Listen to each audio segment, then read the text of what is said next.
bonsoir chers téléspectateurs asalaamaaleykum mbokk yeeg xarit yu ñuy seetaan dal leen ak jàmm ci émission L'Oeil du Tigre comme ni ngeen koy seetaanee chaque mardi bu ne dama koy ànd ak l'expert le champion ki nga xamante ni moom rek a ma doy ci décortiquer lamb moom rek a ma doy ci information yi nga xamante ni ñun moom la ñuy namb di am ci suñu sport national muy ki nga xamante ni mooy le grand champion Moustapha Gueye bonsoir tonton. bonsoir ma nièce delloo la nuyu. delloo la nuyu encore ni nuyu Linguère diaspora bi fàttewuñu leen. Sénégal fàttewuñu leen mais axul lamb nag lamb nañ leen asalaamualeykum. bienvenue ci seen émission alors tout de suite sans plus tarder ñu daal di commencer li nga xamante ni moom mooy sommaire bi wax leen li ngeen di xaarandi ci li nga xamante ni moom mooy seen émission L'Oeil du Tigre ayca. tey li ngeen di njëkk a am ci seen émission L'Oeil du Tigre moom mooy métier nag tànn nañ ci benn mbër bu xarañ mu ngi tudd Armé ki leen koy présenté miin ngeen ko moom mooy Sidath Thioune suñu premier jël moo consultant tànn na ñaari mbër yu xarañ tànn na ki nga xamante ni moom mooy Armé doon jàkkaarloo ki nga xamante ni moom mooy Tafa Boy Bambara. bu ñu paree ñu daal ci teg sunu zapping après sunu zapping vous aurez allo docteur nag ñu ngi ci waxtaane li nga xamante ni moom mooy rééducation du genou buñ ca jógee ñu daal di jàll ci suñu première affiche Baye Mandione moo war a bëree ki nga xamante ni moom mooy Les 2 bu ca paree ñu daal ciy teg suñu deuxième affiche bi nag Modou Lo la moo fas yéene bëree ki nga xamante ni moom mooy Lac de Guiers numéro 2 bu ñu jeexalee li nga xamante ni moom mooy suñu deuxième affiche ñu daal di tëjeeg li nga xamante ni nag mooy la retraite de Yékini. Comme Maître Cheikh Bado ni mu koy waxee à chaque fois ne zappez surtout pas car le meilleur reste à venir ci seen biir émission L'Oeil du Tigre alors tout de suite mon consultant ñu daal di ubbi nag daal di waxtaane li nga xamante ni moom mooy suñu première rubrique muy métier. alors première rubrique bi métier la ñu tànn tey donc ñu tànn ci mbër bu xarañ. boo xamante ni miin nga ay jalooreem dafa mel ni da nga suivre bu baax a baax li nga xamante ni moom mooy fi mu jaar yëpp muy Armé. noo gisee Armé. Armé benn baraak mbooloo. ratatatatat moom mooy slogan son nom quoi. son nom ratatatatat moom mooy slogan am ci làmb ji. mu nekk mbër boo xam ne petite taille la quand même. d'accord fa gàtt dëgër durant mal ay combat am du lâché et puis encore li gën a intéressant ci combat ki nga xamante ne mooy Armé mooy day attaque sur une jambe dafay dem di jàppi tànk. d'accord taille may na ko muy dem di songi donc song boobu muy song nag lu mu war a saxal la lu mu war a gën a gaawal la xeex bi sax ak seeral la pataaka yi mi def yëpp jaaru ko trop parce que nekkul xeexat bërikat la. mun na la woon na ci xeex dem bëri jéeg yow. mu def na combat bu extraordinaire ci diggante mag Tafa Boy Bambara ci loolu la ñu ñëw ak yéen ci li nga xamante ne mooy jël bi mais dafa am métier am Fama. mbër yëpp kon am nañ métier. ñi ci amul métier nag mooy ñi nangoogul def métier. d'accord moom ñooñu ñoo doon dafa mel dañu doon taxawaalu ñooñu am métier moom menuisier alu la. ah d'accord. voilà donc boo tabaxee sa kër ba mu jekk. waaw gis nga ne Sénégal à la mode. ñëpp aluminium la ñuy utiliser. pour brise de mer yeeg. waaw ak plein de choses mooy gën a yàgg. mais nag dafay bu koy defar nii comme que jàng na ko ba mokkal ko di ko liggéey loolu rafetlu nañ ko torop que ne Armé menuisier àll lay liggéey te mosuñu ko xam. donc xale da ngay gis ñuy bëree da nga yaakaar ne bëgg dong la ñuy def mais moom dafay bëre ba pare dem def métier am donc bëree daal dafa ànd ak métier. le métier d'abord. bëre bi nag nekk passion muy sa deuxième liggéey. nga koy développé bu baax a baax. exactement. alors tout de suite ñu daal di jàll ci li nga xamante ne moom mooy suñu première rubrique bi nag métier ak Armé la ki leen ko présenté miin ngeen ko sama doomu baay la Sidath Thioune regardez.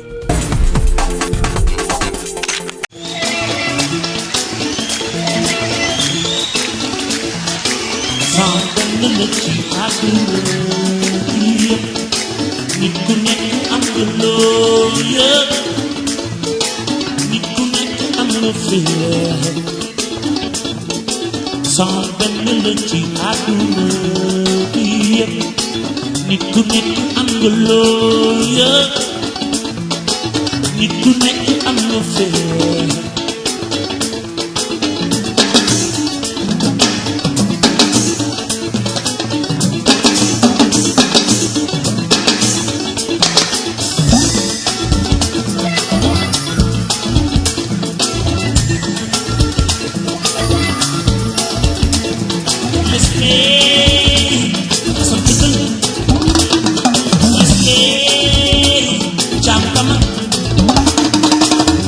Rock reggae, jazz band, all around the world.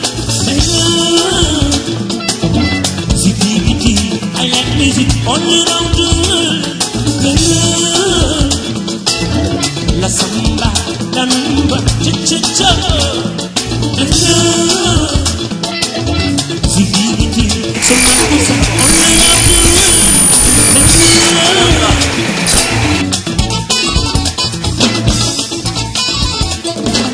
ak si neen fi nga xamante ni nag moo di benn baraak fii nga xamante ni moo di arrêt car nee naa leen tey état major nem préparé wu état major général bettuma leen les colonels bettuma leen les commandants bettuma leen les commissaires bettuma leen armée générale bettuma leen tey nag ki ni invité moom ci boppam moo jël turam dàkkantal ko ak armée sénégalaise moom ci boppam nag moo tudd armée armée c'est un lutteur mais armée en même temps dafa am métier yamul ci xeex yamul ci bàkku yamul rek ci bëre dafa am métier te métier bi muy def nag mooy menuiserie aluminium moom nag dafa xarañ ci wàllu aluminium ñu leen di gërëm di leen sant yéen ñi toog di seetaan l'Oeil du Tigre mais armée mais sama waajaa ngi nii le champion.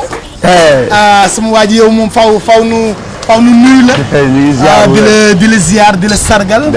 alors yaa ngi seetaan télévision Futur Média di seetaan miroir du Sénégal te yow xamoon nga ni sa bis dina aye te ko aye wal sa moomee xamoon nga ni dinañ yegg si yow comme lu ñuy wax lu ne na mbër yëpp préparé wu ni nga wax na champion yëpp préparé wu am sa métier dafa neex waaye mën a bëreet dafa neex ba tax na rek nee naa leen ku ñeme na nga taxaw waaye ku ragal na nga daw ndax l'Oeil du Tigre mi ngi ñëw te dafay dal seen kaw mais armée dafa mel ni daal yow yaa ngi ci liggéey bi fu mu toll nii yaa ngi ci sa métier. waaw ñu ngi ci waar bi auzu billaahi mina seytaani rajiim ñu ginnaaw bi ñu sante yàlla julli ci yonent bi di nuyu suñu waa lieu muy benn baraak bi ñu dëkk yëmbal tout di nuyu képp kuy fan si armée rek waaw tey moom ci atelier bi ngeen ñu fekk tey moom xam nga rek ñun moom du làmb ji rek lañ suivre.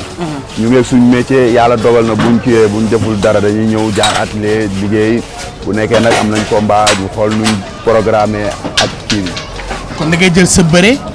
ak métier bi en même temps. di def ñaar yëpp. ñaar yëpp. su ma lay laaj. avant làmb bi lan moo la xiir ci métier bi nga nekk nii. waaw métier moom dëgg la bi ma jógee Daara man nitu Daara laa. nitu Daara bi ma ñëwee waaw sama yaay. fan nga nekkoon Koki non pas Koki maa ngi woon Bawal. Bawal laa doon jàngee kon tàllal loxo waa Bawal. waa Bawal waa Mbëri Ala Ndiaye. waaw tund Bawal bi yëpp. waaw waa Ngàcci tout maa ngi bëggee ñëpp tund Bawal bi sama mbokk Bawal yi.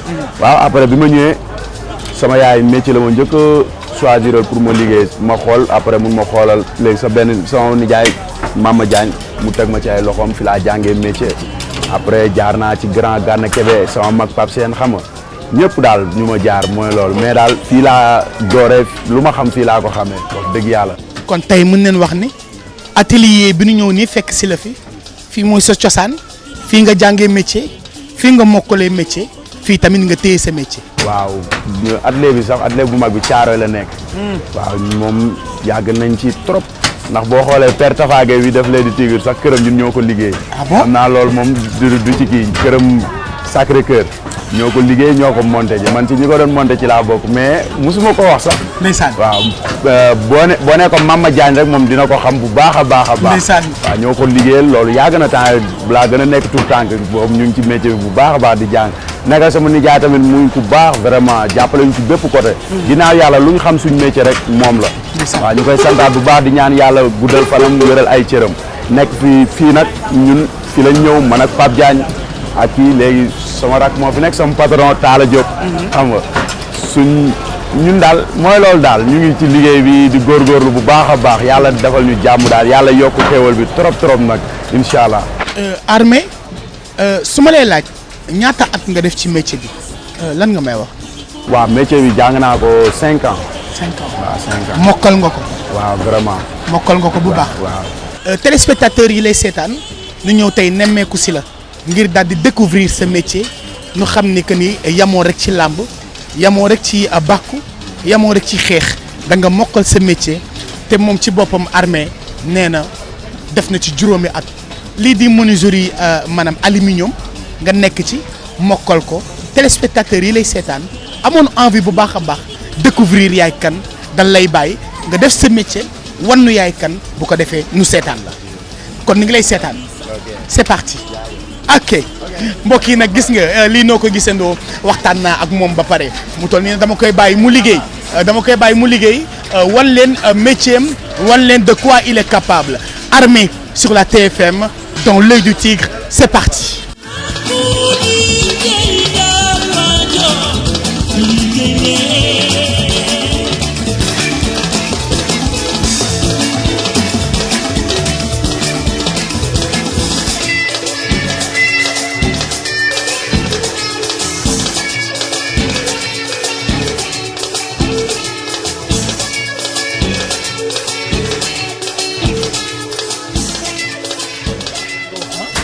lan moo la gën a neex ci sa biir liggéey bi ngay wax.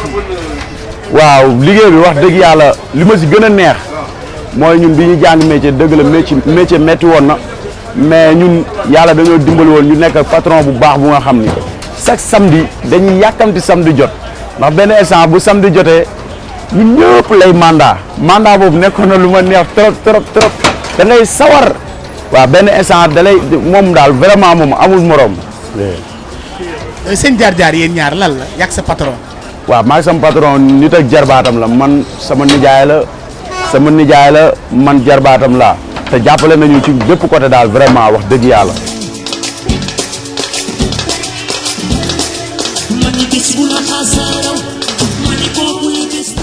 Armé est-ce que tey yaa ngi xalaat fas yéene investir li nga xamante ni mooy métier aluminium bi ngay liggéey ngir nga am sa atelier bopp am say matériel lu bopp di def say chantier yu bopp. waaw maa ngi ciy xalaat bu baax a baax ndax sama mag bi loolu la ma waxoon nee na ma làmb yàggul am na nga góorgóorlu bu baax a baax jéem a gën a jàpp sa métier benn instant man tamit loolu maa ngi ciy bàyyi xel bu baax a baax ndaw lañ mais tamit ñu ngi ciy góorgóorlu bu baax a baax yàlla nañu yàlla dimbal rek bay projet yi yegg ci barke Seydina Mohamed. mais Armé dama xam ni liggéey bi ngay liggéey du liggéey bu yomb. métier la boo xamante ni bu am solo. te métier la bu am valeur. dëgg te xam naa ni juróomi at yi nga ci def yombul su ma lay laaj par curiosité. ngir relancer waat la maanaam sama laaj ci yow. juróomi at yi lan nga ma ciy nettali. waaw juróomi at yi neex na metti na ndax tey benn instant jàng métier yombul mais tamit man li ma ci gën a sentir mooy neex ndax vraiment li ma nekk atelier ba nu ma bàyyi sama patron musul jël loxoom teg ma ko benn yoon la ma mës a mbéj benn yoon ma fàttaliku benn yoon. lan nga defoon ba nu test. waaw mbéj ma tiit sax. waaw ma taxaw di gas benn sellir poignée fenêtre la woon ma damm mees bi mu yuuxu ma man nag dama ko xawoon a ragal mu yuuxu ma joxaat ma mees ne ma bën kiyal ma téye ko damaa lox ba dammaat kii mu dóor ma mbéj après na ma wàccal mais bu dul loolu wax dëgg yàlla loxo musuma laal vraiment. lépp ci biir juróomi at yi la xew. oui ci biir juróomi at yi. waaye xam naa ni yamul foofu rek. li nga ma ci mën a wax bëri na. waaw ni ngi lay déglu nga wax nu sa parcours maanaam wax nu sa jaar-jaar ci métier bi bëgg nañ xam kan mooy Armé. waaw Armé moom.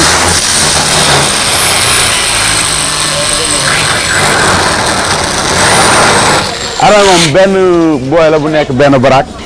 waaw xam nga yàlla xiir ko ci làmb mais tamit fii mooy base am fii ma nekk nii mooy sama base fii mooy benn baraak lépp lu ma am wala lépp lu ma mën fii la waaw ñuy sant yàlla bu baax si loolu ndax ñun amuñu lu dul benn baraak fii lañ juddoo fii lañ yaroo fii lañ màggee waaw di dénkaat sama bopp waa benn baraak bi yëpp daal waaw yëmbal tout na ci gars yi bàyyi xel nañ ma bàyyi xel bu baax a baax a baax. tey yaa ngi def métier aluminium. te aluminium boo seetloo. réew mi ñu bëri dañ koy jëfandikoo. ba tax na tey. buñ lay wax ndax di nga ciy faral di am ay marché ay chantier nga wax nu tuuti si wàllu métier aluminium bi ngay yëngu. waaw moom vraiment ñu ngi ci ay loxo mais wax dëgg yàlla man. chantier buñ ci am daal suñ patron daal moo yore chantier bi moo ñun daal ñu ngi ci ginnaaw ñun ay ndongo lañ di jàng métier di góorgóorlu daal.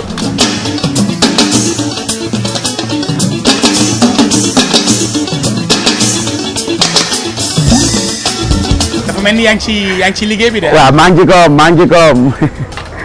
waaw li ngay defar nii li lan lay jëriñ ak fan lay dem. li balcon la. Armé tey su ma lay laaj ba nga gënee doon tout tànk lan nga xalaatoon nekk ci wàllu métier. waaw loolu moom dinaa sawar tontu trop vraiment moom bokkoon na samay rêve nekk def armée.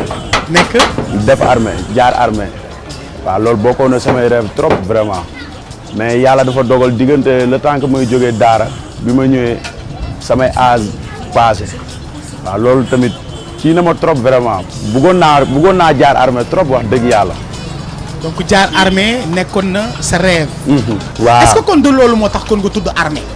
waaw loolu bokk na ci tamit. lan moo waral turu armée bi. loolu bokk na ci turu armée bi naka la ñëwee. waaw turu armée bi loolu waxoon naa ci waxaat loolu bokk na ci en même temps xam nga rek man dama xawoon a bëri ay bagages bi ma nekkee booy am na benn maire bu ma kii woon kii daal xam naa ne affaire gendarme wala ay policier looloo ko neex kii yàgg loolu lay nekk loolu nag gën a nekk sama xel ma bëggoon a nekk lële tamit mais loolu tamit génn ci daal bi ma demee ba commencé bëre après sama gars yi ci lañ ma commencé wooye armée bi dem nag. kon tur bi fan la la wuyusee. fan la la tur bi wuyusee. tur bi non man yàlla moom daa dogal sama première mbapat ma dem bëre ji rek gars yi damaa def résultat ndax boobu 72 heures la woon 72 heures yi bëri na ay litres trop te boobu man taxul ma demee noonu sax benn booy bu ndaw laa woon ma nekk si biir grand yi di daan ba finalu nag léegi nag gars yi nag si lañ ma commencé bàyyi xel mais taxul nag sama mbapat yàggu noonu sax ay 3 ans 4 ans daal laa mbapat rek mooy loolu. tey yéen relation tey nga am tey ci liggéey bi ngay def tey ci wàllu aluminium bi ngay yëngu. waaw am naa ci ay relation yu bëri vraiment am na sama benn grand Gana Kebe moom tamit nekk naa ci moom grand bu baax Gana Kebe sopp na bi xam nga rek moom tamit liggéey naa ak moom mais tamit grand bu baax bu bëgg nit xam nga ba tey bàyyiwul tamit instant bi tey la ma gën a jàpp tey la ma gën a jàppale xam nga ak sama gars yi ma ci nekkandool xam nga rek loolu dafa neex daal des fois tamit ku mel ni Alaaji Fall am liggéey ñëw jox ma dóoral ko mu daanu xam nga mooy loolu daal affaire daal yaatu na daal.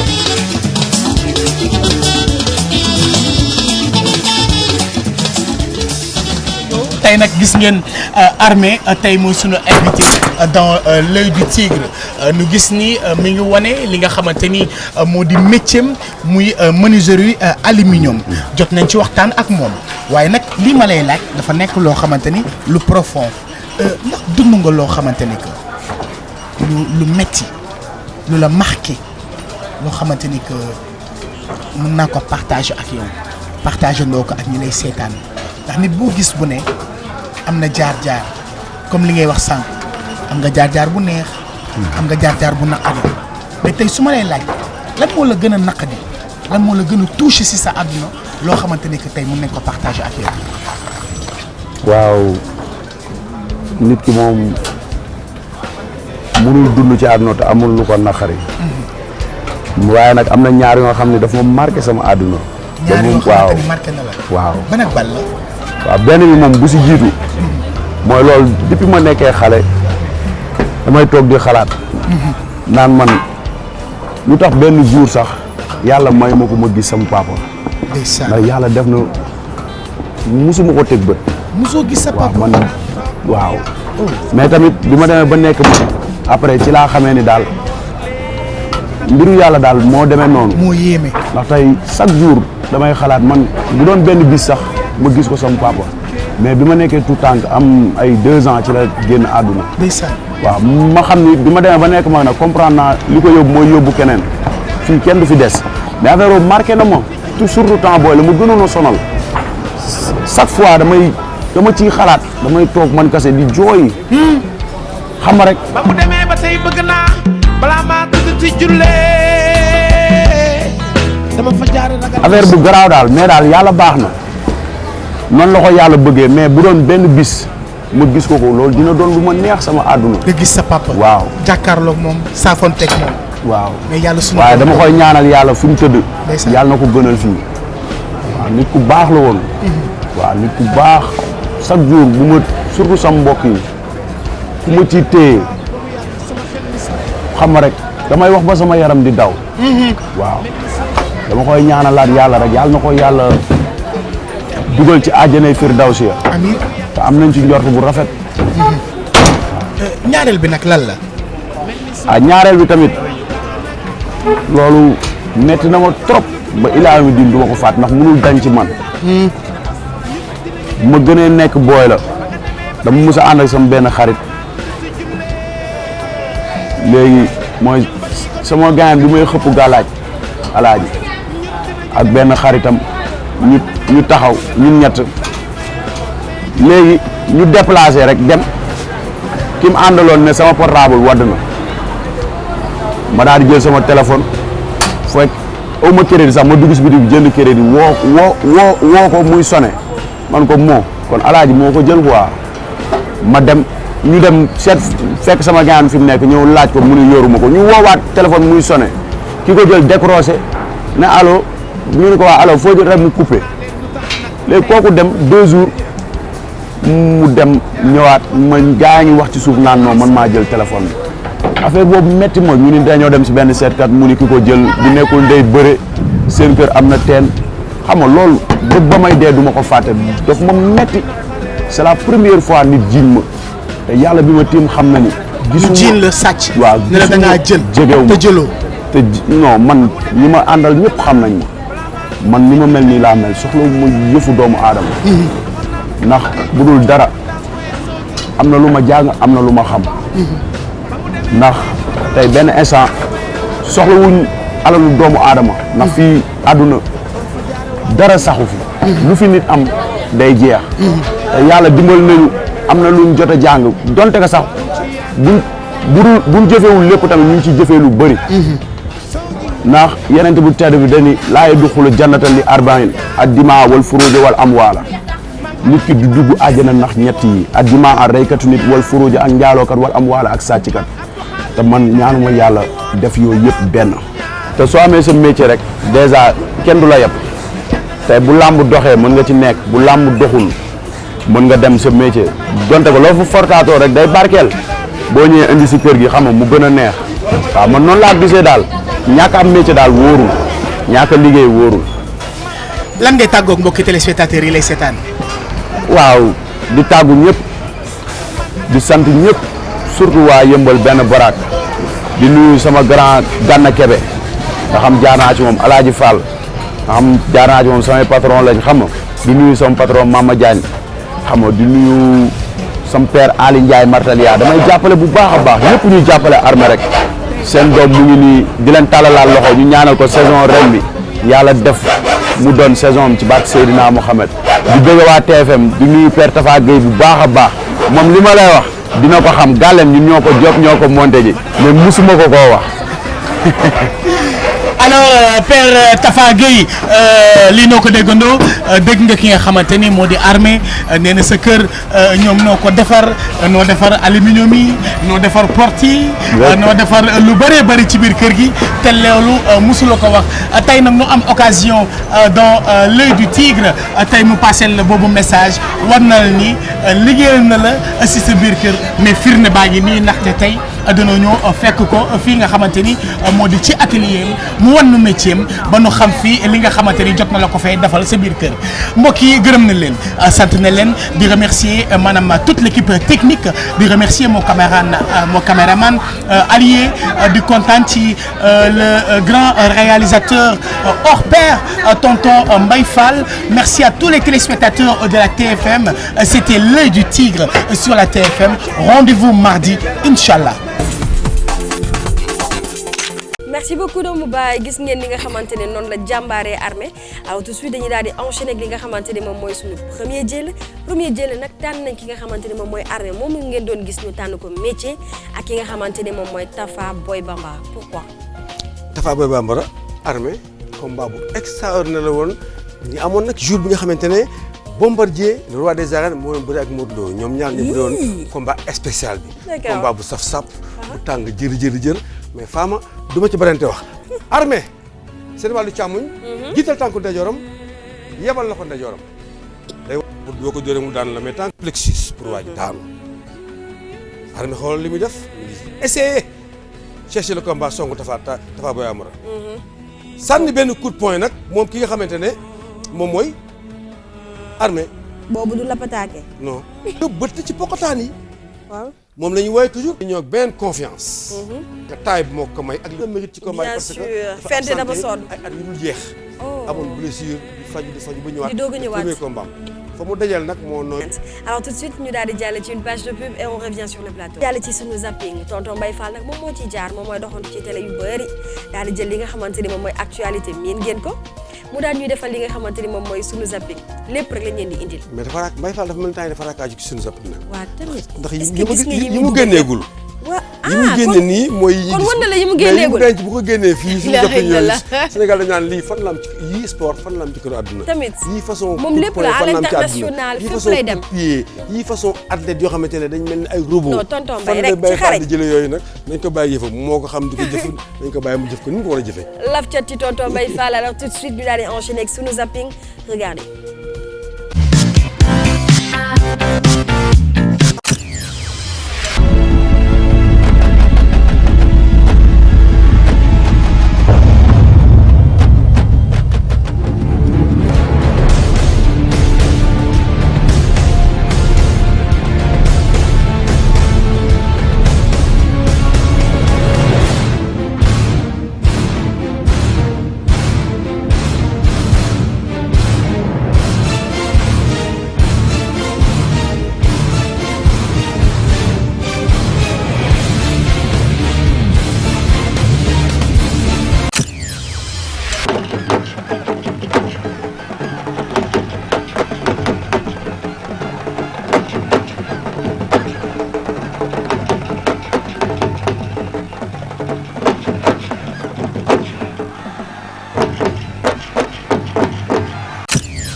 comprends pas. D'accord. Okay. Je comprends. Bombardier a parlé avec moi. Toi, c'est bon lutteur d'Europe, de la lutte canadienne. Je respecte toi. Si toi parles avec un promoteur combat pour moi, moi, te donne le combat. Ah. Finalement, le promoteur non intéressé, c'est normal. Bombardier, c'est un grand champion. Et c'est moi, 2, 3, 4 combats. C'est bon qu'il pense que si toi, c'est un bon lutteur, c'est possible de lutter avec moi. D'accord. D'accord. Bombardier, nee na ko dafa ni maanaam ci ñu ko tekkee mooy nee na Balla Gaye 2 moo ko laajee ci écurie bi pour téléspectateurs yi ñuy seetaan nee na Balla Gaye 2 partenaire écurie am la xam naa lu ci sori benn nee na daal xam na ni Balla Gaye xaritam la Balla Gaye 2 boo ko laajee nag ci naka la gisee làmb ji actuellement dafa nekk ni ki nga xamante ni bii moom mooy Bombardier respecté na ko te xam na ni mënoon na nekk roi et lu muy nekkee di bëri nii nee na ko sax su fekkoon toll na nga ñu solo suñu promoteur tëggalee combat man ak yow dinaa bëri.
Boy Niang Boy Niang takk na ko Boy Niang takk na ko Ndione diis na bañ na Ndione bañ na Ndione jàpp na Boy Niang ngi rokos taf na ko Boy Niang taf na ko taxal na ko sees tegal na ko seetaat na ko déedéet wala boog jox na ko victoire.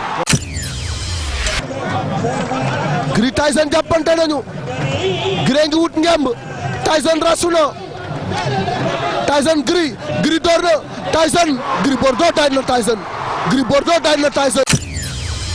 Balla ngi ko jege Tapha ngi def recul stratégique mi ngi faxas loxoom kenn dooragul kenn songagul Balla ngi dirigé Tapha ngi reculé Balla door na dooraat Tapha jënd na dox ci kawam taxaw jonn Balla door na daw nañu jàppante Balla kor na ko Balla ngi door Tapha jënd na ko Balla door na gauche droite jàppante nañu Tapha Tine door na Balla Gaye door na Balla Gaye plaqué na ko Balla Gaye daan na Tapha Tine Balla Gaye daan na Tapha Tine dara xewagu ci dara amagu ci Modou dem na jël Oma jël na Modou bañ attention Oma Modou Lo ñu ngi xeex ñu ngi xeex attention Modou Lo attention Oma Sène ñu ngi xeex door na yeeruwaat na Oma door na Modou Lo xeex nañu ñu ngi téente ñoom ñaar taf na ko daan na ko Oma Sène Modou Lo daan na Oma Sène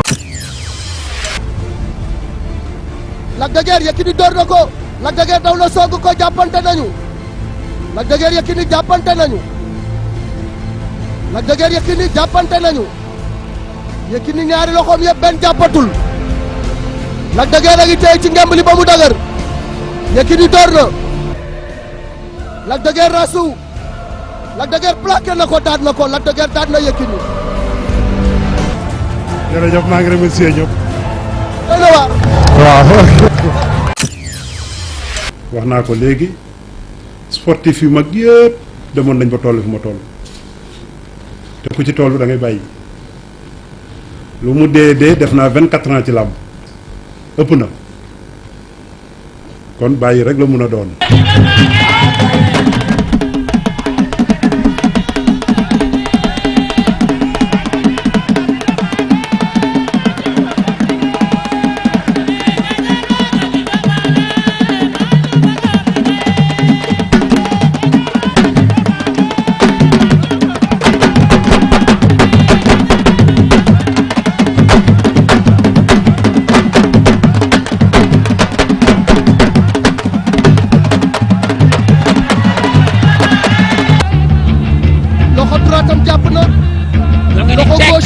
Bombardier benn loxo la jàpp benn loxo bi di lang door na Bombardier taxabal na ko Yékini taxabal na ko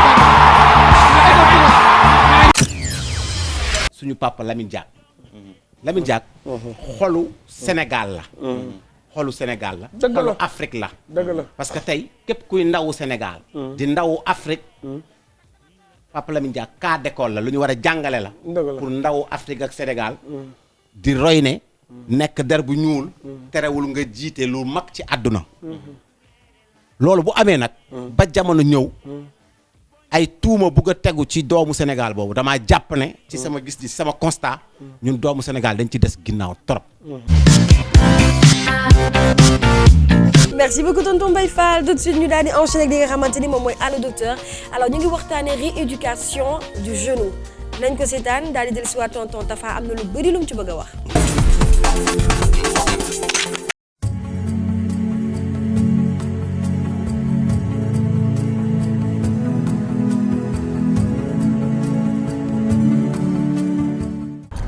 Selon qu'on est dans un pays chaud ou non, influence-t-il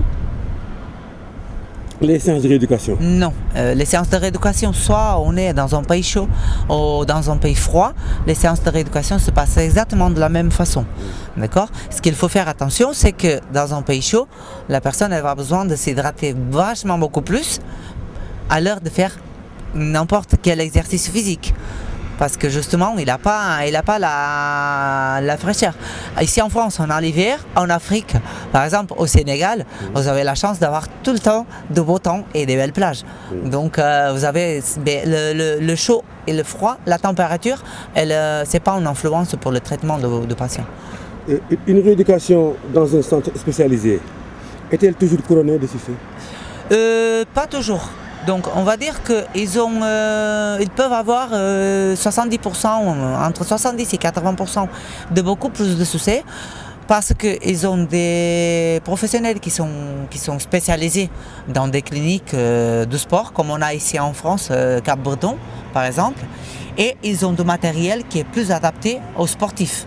Quel conseil donnez-vous aux lutteurs sénégalais qui se débattent les épaules, qui se cassent les genoux, qui se cassent les tibias et qui ne vont jamais aller voir le docteur, qui croient au gris-gris ou de l'eau bénie pour se guérir? Le conseil que je donne, c'est qu'ils aillent voir un spécialiste. D'accord? D'abord un chirurgien, s'il se casse, s'ils font une fracture quelque part dans son corps, d'aller voir un professionnel, d'aller toujours voir un chirurgien, un médecin, un spécialiste pour sa pathologie, et après ça, de se diriger vers un kinésithérapeute pour que le kinésithérapeute puisse l'aider à une meilleure récupération. À quoi ça sert les étirements? Les étirements, ça sert à assouplir les muscles. Donc à chaque fois qu'on fait un étirement de n'importe quel muscle, donc ça sert à faire l'assouplissement de ce muscle en question ou d'une chaîne musculaire. Donc du coup, ce qu'il faut faire en sportif, c'est qu'avant de commencer l'entraînement, il doit toujours faire un réchauffement cardiaque et après des étirements pour pouvoir assouplir les muscles. En statique, il fait sa séance de sport et à la fin, il doit à nouveau s'étirer, justement pour que les muscles ne s'accordent pas. ñu daal di jàll ci li nga xamante ni moom mooy suñu première affiche. Alors première affiche bi Mbaye Mandione moom fas yéene bëre ki nga xamante ni moom mooy Les 2. Mbaye Mandione parmi ces grands champions def na carrière bu gudd macha allah. carrière nag bu ànd ak carrière mbër yëpp rek. ay daanu match nul sans verdict. yooyu mooy yi fi am. mais ñu seetlu ne aussi temps yi ci ginnaaw nag dafa perte benn combat am ak Baboy à Kaolack saison bi passé ñoo def match nul ak mbër bi tudd King Kong. donc bu amee chance su dajeeg Les 2 am na fu mu mën a xëcc di ko waate parce que là moom da ngay daanu xaw a nelaw daan bokkaat Mbaye Mandione pourquoi nag à chaque fois mu daan ak mu daanu ou match nul yëpp gars yi dañ ko seet si mu bëre parce que qualité bëreem la. D'accord. Aujourd'hui mu ngi bëre Double Less numéro 2 Double Less numéro 2 aussi booy seetloo daaw dajoon nañ ay coono yu bëri pour mu am combat bëri mais malheureusement. mu ci ko am mbër mu naqaree wutal la combat la moom tamit ndax ñi bëgg a bëri moom ñoo bëriwul. ku wet da ngay laaj moom Garga Mbossé. waaw ku wet da ngay laaj. da ngay lay finnaal daal ci arène bi daal. mook Balla Gaye numéro 2 ñoo defandoo génération bokkandoo bëri mbapat. bokk écurie ba fu ñu toll nii. bokk carrière mais carrière yi xaw a wuute la. Les 2 Mbaye Mandione xam nga ki ko tànn ku mu doon waaye tànn na combat. du yomb de ah moo jar a tànn. du yomb non du yomb non combat bu métti lay nekk. d'accord dina am xeex dina am bëri. ok ñu daal di ñëwaat ci beneen combat bu gor nar a gën a métti boobu ah. muy kan ñaari champion. di ñaari ndaanaan boobu nar a nekk suñu deuxième affiche alors tànn nañ ki nga xamante ni moom mooy Modou Lo moo fas yéene bëree ki nga xamante ni moom mooy Lac de Guiers numéro 2. loolu du yomb de. ah là là loolu nar naa métti trop. ñoom ñaar combat bi ñuy bëree Fama. mooy combat clarification ou combat. mënuñu ko tuddee ñoom mosoon nañu bëre. dañu bëri woon match nul. d'accord xam nga ban genre nañ jox. waaw Lac de Guiers 2 bu muy bëree Modou Lo. mu ngi mel ni Modou Lo bu muy bëree Gris Bordeaux seen premier combat y avait pas de combat. d'accord y avait trop de schéma de jeu combat nandité. ok ñamante nañu nag ku ne pesé na sa morom xam na sa morom muy jar. kon instant bi ku ci ne xam na force ak faiblesse suuf. ah sa ngay bëreel sa adversaire baax a baax a baax. non kon loolu du yomb. li ñu séntu ci ñoom ñaar bu ñu ko joxee. day nekk combat bi dàq saison bi ren. donc ñoom ñaar seen combat man de xaw ma combat royal moo ci ban mais bii combat de man nekk na sama combat royal man. ok muy diggante. kon de Modou Lo kon de ak fort na mooy la dégg numéro 2. que le meilleur gagne. que le meilleur gagne combat bu neex waay. voilà Modou Lo won ñu li ñu woon ci Gris Bordeaux Modou Lo war ñu li ñu woon ci ki nga xamante ne mooy Bombardier. Lac de Guiers numéro 2 woon ñu li nga woon ci Papa Sow. Lac de Guiers numéro 2 woon ñu li ñu woon sa dernier combat yow Yaxya Jóob Yékini yéen ñaar kii daanu du taxee lamb nekk lamb rek que le meilleur gagne. merci beaucoup mon consultant loolu moo nekkoon suñu deuxième affiche alors tout de suite ñu daal di tëjee ak li nga xamante ne nag moom mooy retraite bu grand champion retraite bu koo xamante ni yàgg nañoo bégal des années et des années ñu gëm ko loolu macha allah doyaluñ ci moom nag. vraiment man daal bu ma soñoon mu toogaat ba ci kanam ak kanam ak kanam waaye nag nee na day arrêté te fi lay yemale bagage yi mooy ki nga xamante ni moom mooy Yaxya Jóob Yékini. chaque chose à son temps Fama. oui loo gis am na àpp. mais li ma ci neex rek man mooy. waaw li mu ko déclaré boppam. waaw li mu macha toog boo woo nit ñi ne maa doon bëri. moom vraiment mag la. c'est important kii la dafa am classe dafa am. c'est important. charisme. waroon na mën a bëriwaat nag waroon nañu mën a delluwaat 2 ans 3 ans mais loo gis rek dafa am fu mu yem moom mi ko xam nag di ko jëfee depuis bu mu demee tout tànk dem di nappi jóge géej na cëpp ci jeero ji songoo di bëre à l'âge de 5 ans à l'âge de 6 ans ba ni mu demee dugg dans la quarantaine moom moo toog ba bëgg a bàyyil nag bàyyil boppam j'étais contre par contre par les gars qui disaient naan dafa war a bàyyi bëre dafa non nañu bàyyi ñii bàyyiloo bëre ba ñu bàyyi seen bopp sentir ba ko ay noble lañu mbër yi ay artistes lañu ay borom njaboot lañu. macha allah ngeen bàyyi leen ba ñu waxal seen bopp dañuy bàyyi moo gën ngeen di wax loo xamante ne xëy na ñoom moom sax mu ko woon pare. Yaxya Jóob dañuy bëgg ci moom bëgg ko préparer ci moom mooy defal moom benn documentaire. incha allah kan moo Yaxya Jóob Yékini Yaxya Jóob lan la def tracer sa carrière. ñun de équipe L'Oeil du Tigre loolu lañ bëgg a def Yaxya Jóob Yékini façon boo xamante ne nag Sénégal mosu ko gis. mon consultant émission bi jeex na de. émission bi gàttoon na lool nag doyalu ma sax man. sax doyalu naa ñi seetaan aussi doyaluñu. salaamaaleykum wa rahmatulahi taala wa barakaatu. waaw mon consultant ñu tàggoo di gërëm bu baax équipe technique bi amuñu seen fay ki nga xamante ni moom la ñu teg lépp ci loxoom nag mooy tonton Mbaye Fall kooku amuñu fayam day xëy di dang-dangi à longueur de journée pour ñu mën leen a tegal li nga xamante ni moom mooy seen émission L'Oeil du Tigre équipe technique am bi nag feelu ko ci bu baax a baax a baax ñu teg lépp ci loxo Apulaay di gërëm ki nga xamante ni moom mooy sama joo bi nga xam ne moom laa jàkkaar lool muy Youssou kii mooy doomu Youssou Ndour moom Youssou Ndour moom la féetewoo ci kër gi Aziz Souare amuñu fayam ki nga xamante ne moom mooy Khadim Serigne Touba laa koy xoolee moom ndax moom borom baax la te ci xolam bi la fees dell. si les amis di gërëm sa monteur bi ak sa son bi doo ko gërëm Moussa et Ablaye. Moussa et Ablaye. ok d'accord léegi son nag doo ko gërëm. Pape sa doom. Pape je le vois plus mais il est là. c'est Pape ou c'est Aziz. Papi c'est Papi. c'est Papi sang ko jëmal Pape mais merci Papi son bi rafet na. waaw voilà donc Doudou Sow aussi ñoo le remercie. le régisseur Doudou. le régisseur mooy ki may harcelé au téléphone naan ma foo toll yow la ñuy xaar donc merci beaucoup équipe.